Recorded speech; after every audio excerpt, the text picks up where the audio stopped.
Liefdes, as u Bybels hier het, is u welkom om saam te blaai in Romeine hoofstuk 15. Romeine hoofstuk 15, daar gaan ons saam lees van vers 7 tot en met vers 13.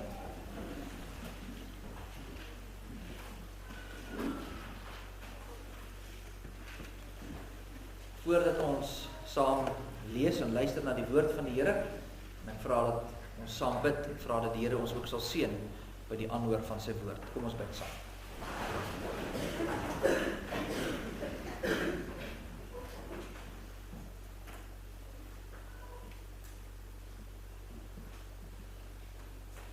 Here, onse Here, hoe lieflik is u naam oor die ganse aarde.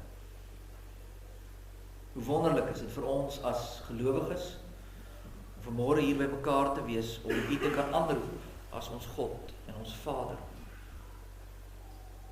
Dat ons weet dat ons in die holte van u hand is, dat u ons behoed en bewaar en beskerm, dat u ons lei elke dag. Here, dit nie uit onsself nie, dat dit net genade is. Want dis om u groot liefde en genade dat u seun na hierdie wêreld gestuur het om vir ons aan die kruis te sterf. En daarom wanneer ons so by mekaar is op 'n Sondagoggend, dan besef ons elke keer die groot voorreg wat ons het om u kinders genoem te kan word.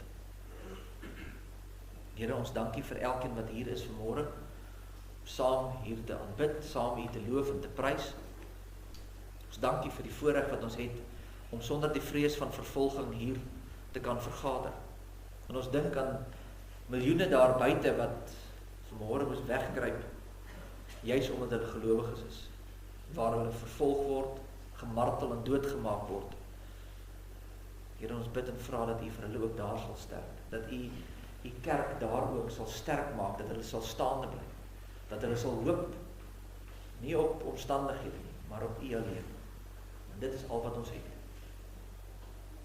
Here, ons bid vir ons gemeente, ons bid vir die werksaamhede in die gemeente, ons bid in besonder ook vir die bouprojek wat voorlê, en ons bid en vra dat u ons ook daarin sal seën.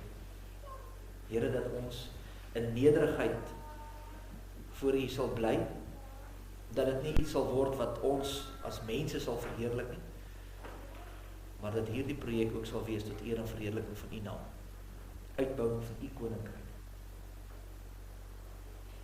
Here, ons bid vir die wat siek is, besonder vir klein Zara wat nog steeds in die hospitaal is, worstel met haar gesondheid. Ons bid vir Jonita van der Merwe ook, wie se gesondheid nie goed is nie. Bid en vra dat u in besonder ook daar sal wees. Maar daar is ook ander wat hier is vanmôre, wat dalk worstel met 'n innerlike stryd. Hier is dalk vanmôre mense wat jy siek is en hier kan wees nie. Ons bid en vra dat u ook daar sal bemoedig, sal genees en sal troos. Here, ons het vanmôre as u gemeente gekom met verwagting om ook u woord te hoor. Daarom bid ons dan nou dat u tot elkeen van ons sal spreek. Ons bid dit in Jesus naam. Amen.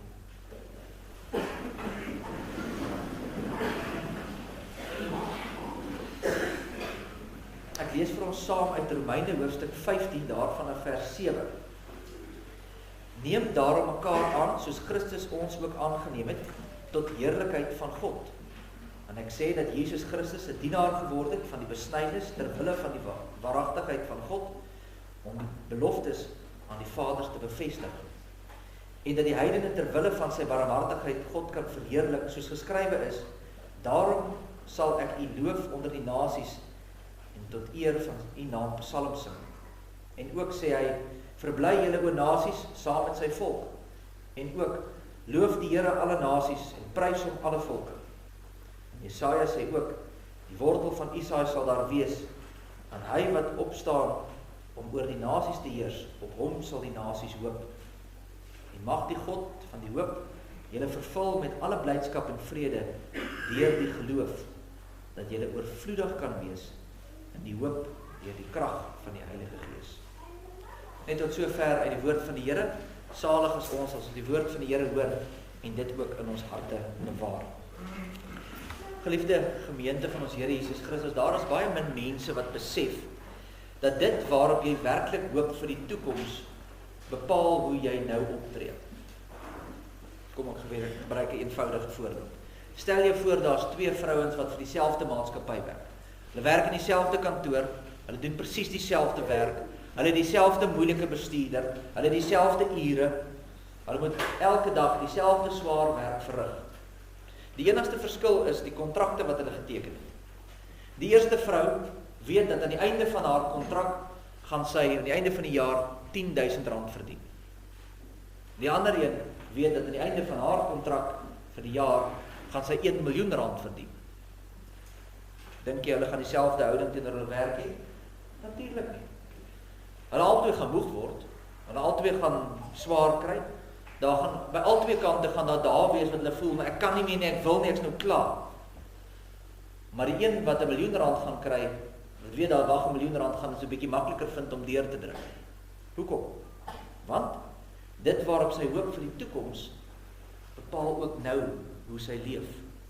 En dieselfde werk maar vir ons as Christene. Wat jy glo oor môre en wat jy glo oor die wederkoms en die Here, dit waaraan jy vashou, bepaal hoe jy vandag leef. En dit is nie net vir die individu nie, is ook vir die gemeente. 'n Gemeente sonder hoop is 'n gemeente wat bang word. Dis 'n gemeente wat ophou droom. Dis 'n gemeente wat ophou uitreik. Dis 'n gemeente wat ophou bou. Dis 'n gemeente wat, soos ons baie keer sien, eintlik maar net stagneer en maar net probeer oorleef. Maar 'n gemeente wat weet Christus leef en hy regeer en hy bou sy kerk en ons is in sy diens, daai gemeente leef. Daai gemeentes hou aan om te gee en te dien en om hoop uit te straal na buite. En dis presies waarvan Paulus hier skryf. En voor ons by die teks self kom, net so 'n bietjie agtergrond wat jy in gedagte moet hou.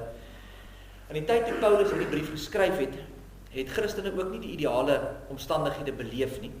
Hierdie brief word geskryf aan die gemeente in Rome en op daai stadium was dit die magtigste stad in die wêreld gewees, maar ook een van die gevaarlikste plekke om as Christen te leef.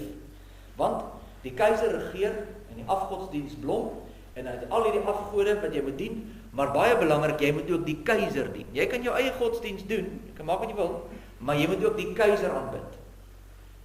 En hier is waar die probleem in kom, want nou begin die Christene teen dit gaan. Hulle wil nie go with the flow soos die ander nie.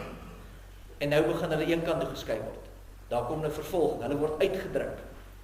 Ekonomies word hulle eers een kant toe gestoot, want niemand wil met hulle te doen hê nie. Hulle BEE-punte is nie reg nie, hulle kan nie meer staatskontrakte kry nie. Want hulle doen nie soos wat die regering van die dag sê nie. En hulle begin uiteindelik, later ontwikkel dit dat as ons uitvind dat jy 'n Christen is, word jy self doodgemaak. Dis die tipe van vervolging wat hulle beleef. En kyk bietjie, gaan lees maar bietjie reg deur die Nuwe Testament, wat skryf Paulus? Hy skryf nie een keer vir hulle en sê, jong, wag nou maar 'n bietjie voor jy iets doen. Wag nou maar net eers dat daar kom maar 'n beter keiser. Hierdie een is nou al oud en hy's amper oor die muur. Wag tot die nuwe een gekom en dan kyk ons hoe vorder dit dan. Hoe gaan dit dan? Wag tot die ekonomie 'n bietjie beter is, dan doen ons iets nie. Nee, inteendeel. Hy roep juist die gemeente op om nou die evangelie te verkondig. Hy sê dis nou is dit die beste tyd. Want die kerk se beste tyd vir getuienis was nog nooit wanneer dit goed gegaan het nie. Nog nooit.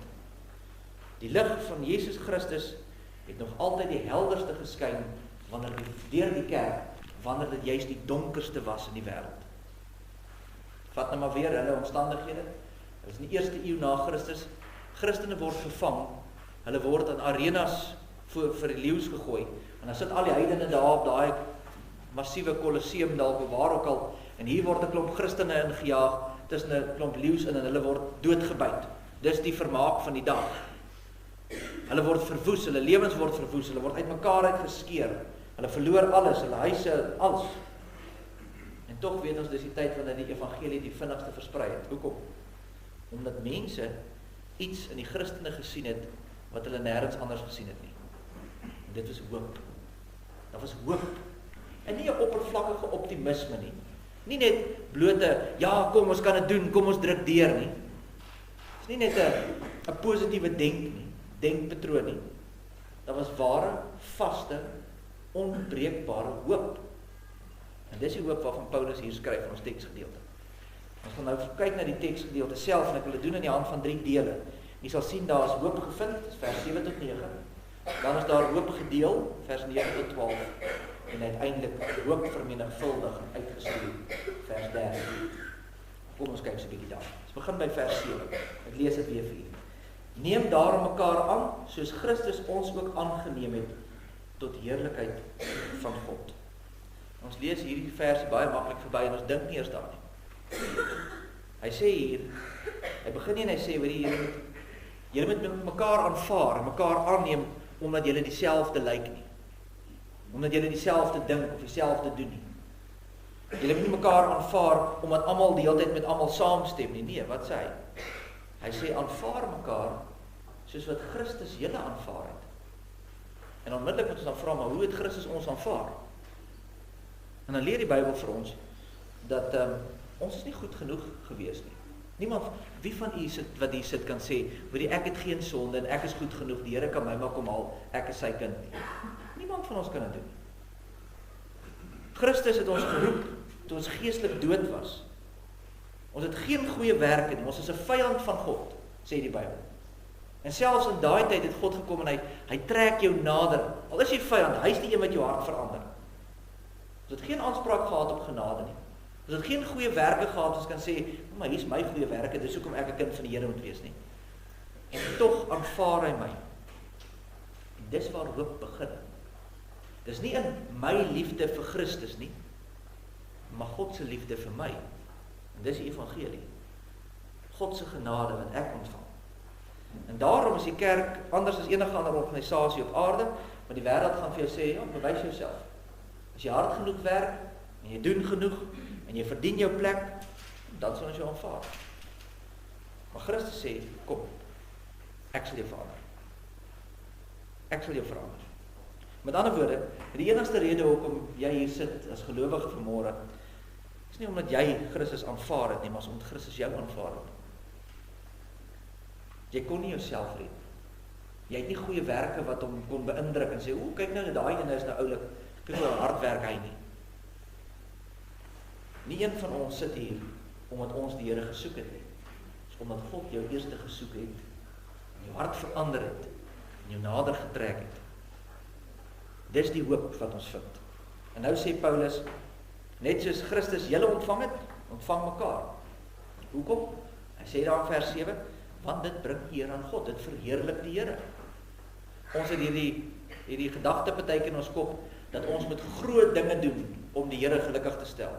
Ons moet 'n groot kerk bou, of ons moet groot sendingswerke doen, of uitreike doen. Ons moet hierdie groot storie aanbied.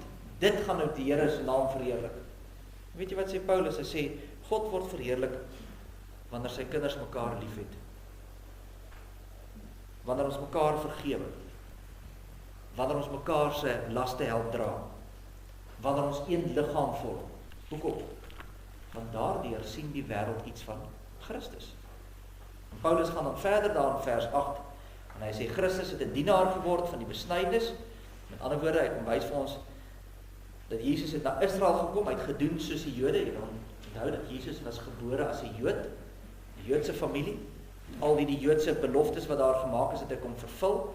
Nie omdat God daardeur vir ons kom wys dat die ander volke is nie belangrik nie, maar omdat God sekere beloftes gemaak het. Daar's verbondsbeloftes gemaak aan Israel en dit is vervul.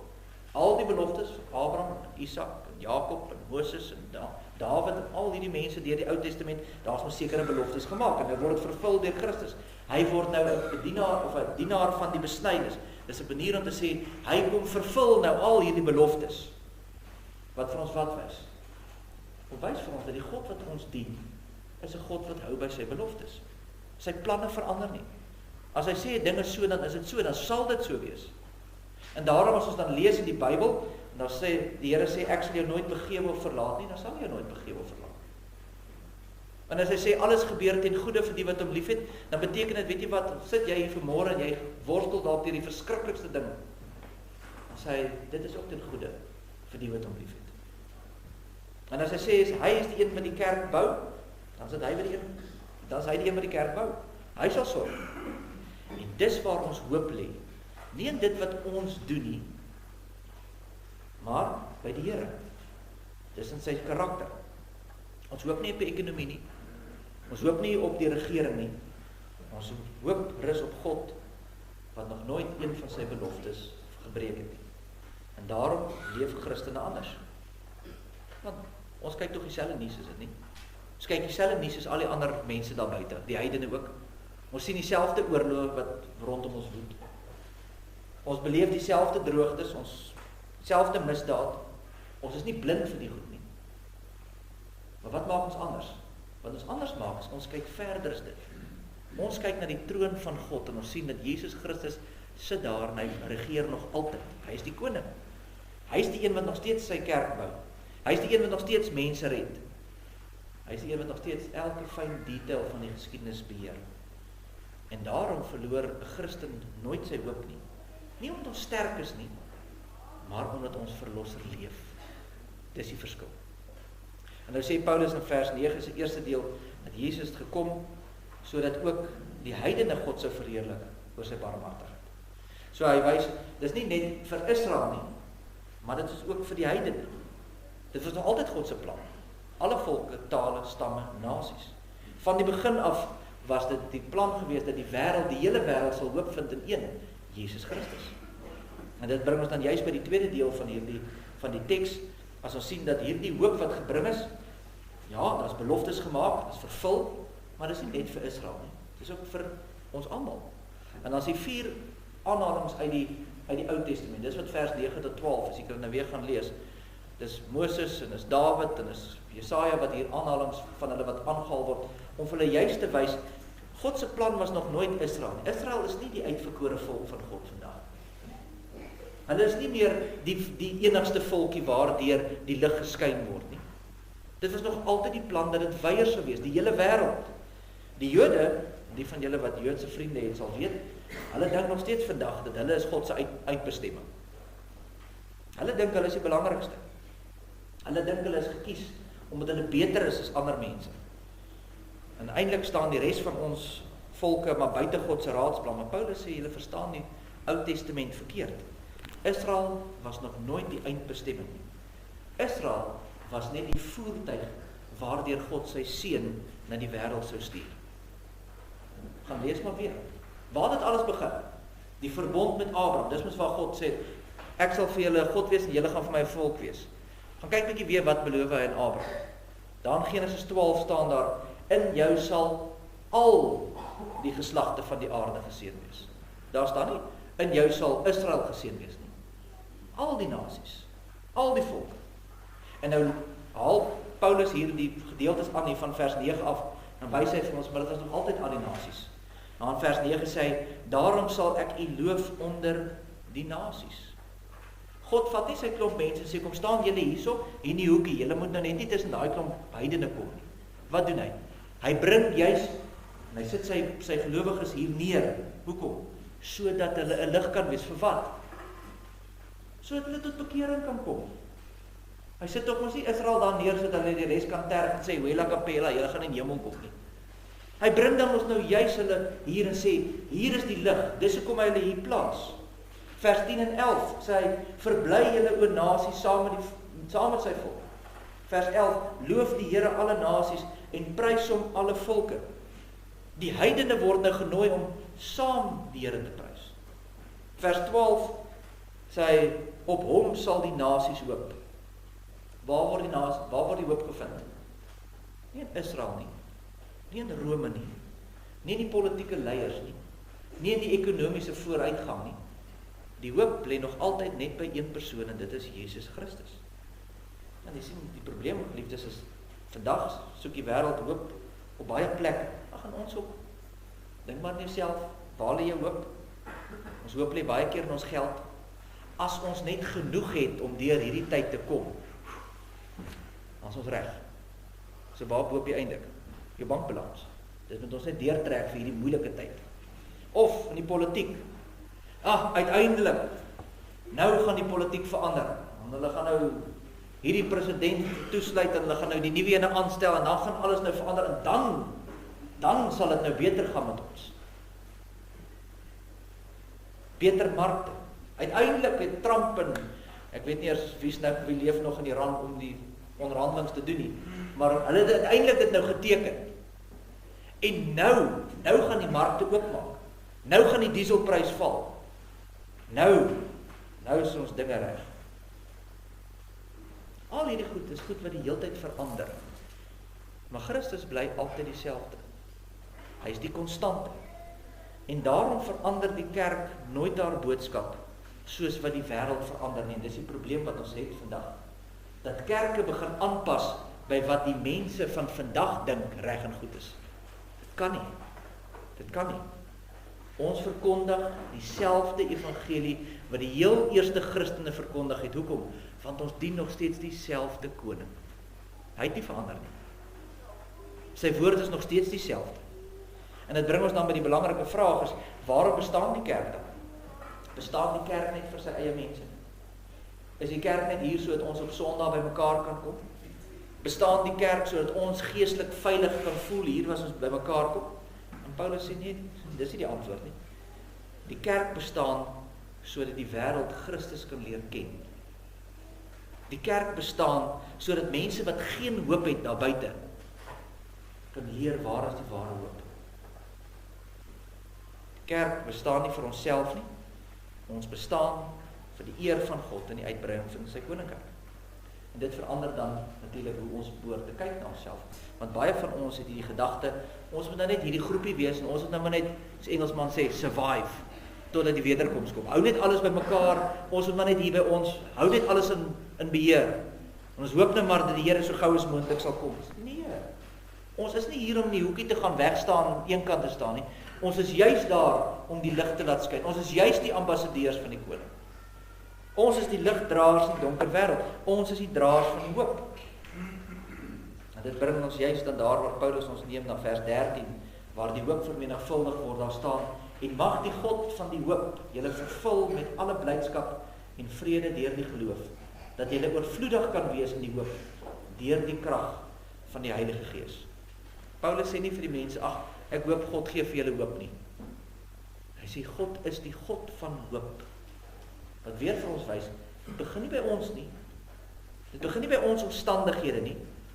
Dis nie in geld en politiek en beter markte en die tipe van, dis nie waar jou hoop lê nie. Dis alles goed wat verander. God is die een wat nooit verander nie. En daarom kan 'n Christen sê, in die moeilikste van tye, weet jy wat? Ek weet alles sal goed gaan. Nie omdat ons weet wat môre gaan gebeur nie, maar omdat ons weet wie môre alreeds in sy hand vashou. Daarom het ons hoop. En Paulus bid dan verder, sê dat hy bid vir ons, dat ons vervul mag word met blydskap en vrede. En die woordjie vervul hier beteken om oorlopends toe vol te wees, met blydskap wees, vrede. Dis wat hoop bring.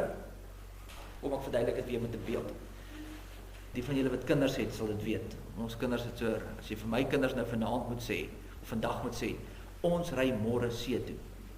Dan sê ek vir jou, dan moet ek oormôre 'n nuwe sitkamerstel koop, soos wat hulle op daai ding gespring het. Want hulle is so opgewonde, hulle kan nie meer nie. Onthou toe ons die vorige keer weggegaan het, jong, hulle het al 'n week voor die tyd het hulle so klomp goed daar neergepak, dit moet alles saamgaan.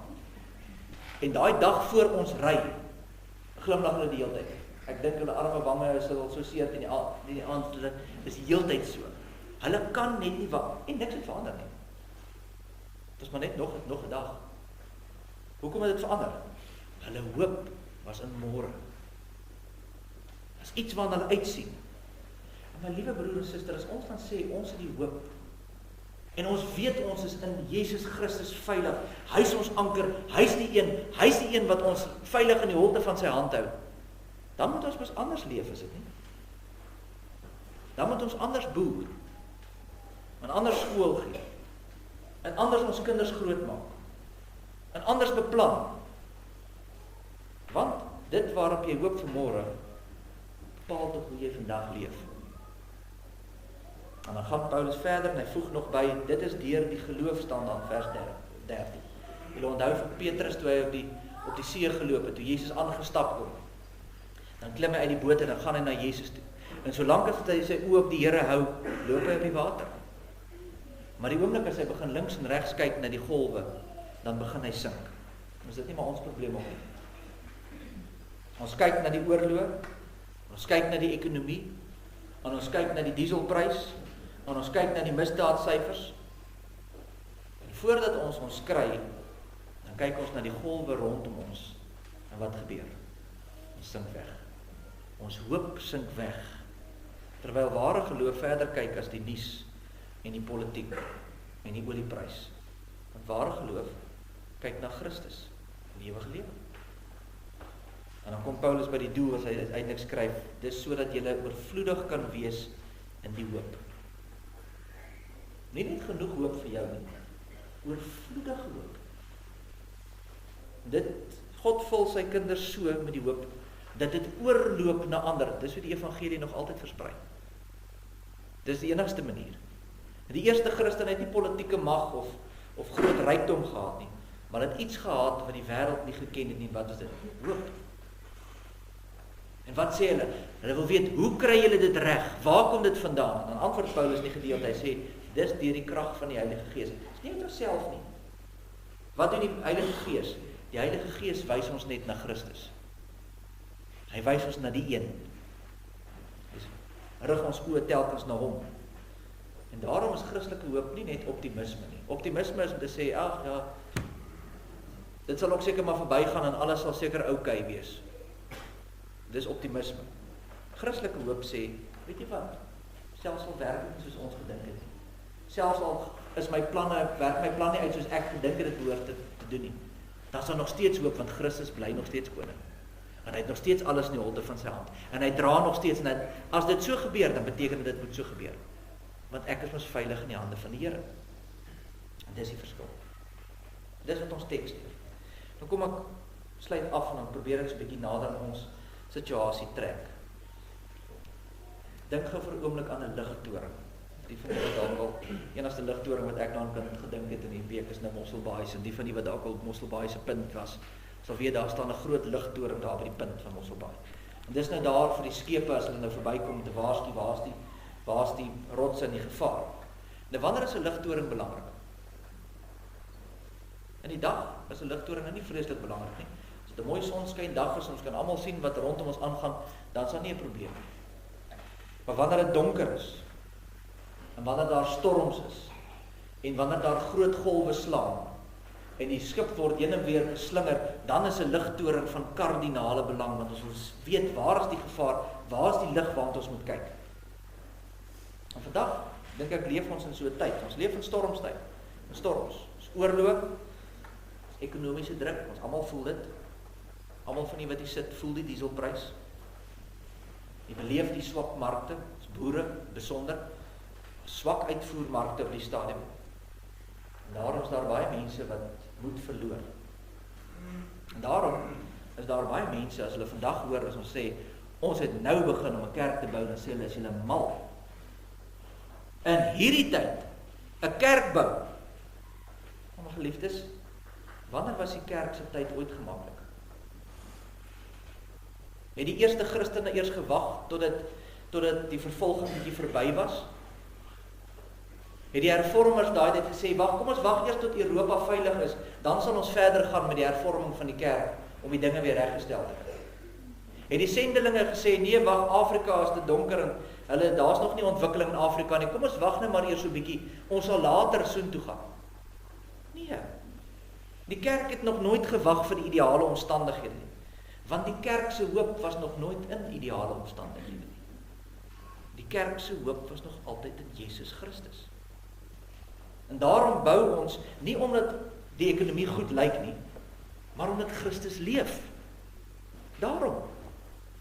Nie omdat ons seker is oor hoe die toekoms gaan lyk en dit gemaklik gaan wees nie, maar omdat ons weet, oor 20 en 50 en 100 en 200 jaar van nou, moet ons kinders en ons kleinkinders en ons agterkleinkinders hier kan by mekaar kom en die evangelie en die waarheid hoor. Daar moet kinders gedoop word. Jong mense moet belydenis van geloof aflê. Gesinne moet getroos word. En sondaars moet die genade van Christus hoor. Die gebou is nie ons hoop nie. En die finansies is nie ons hoop nie. En mense in bakstene is nie ons hoop nie. Ons hoop is Jesus Christus, nog altyd.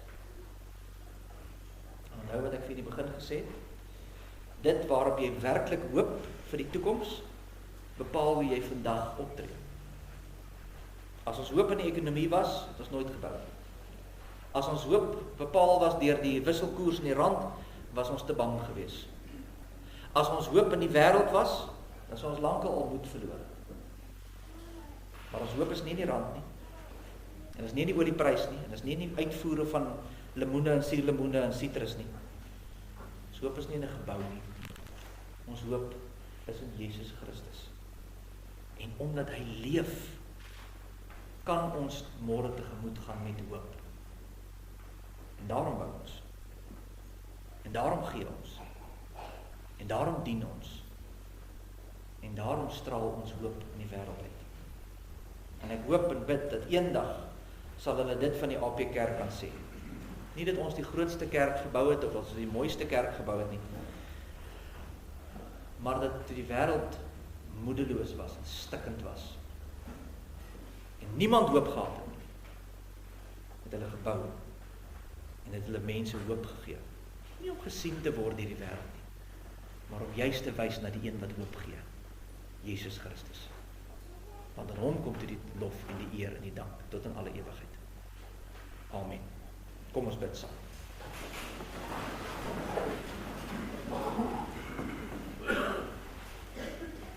Almagtige God en Hemelvader, Here, ons staan skuldig, want soos 'n Petrus kyk ons rondom ons en ons sien die golwe.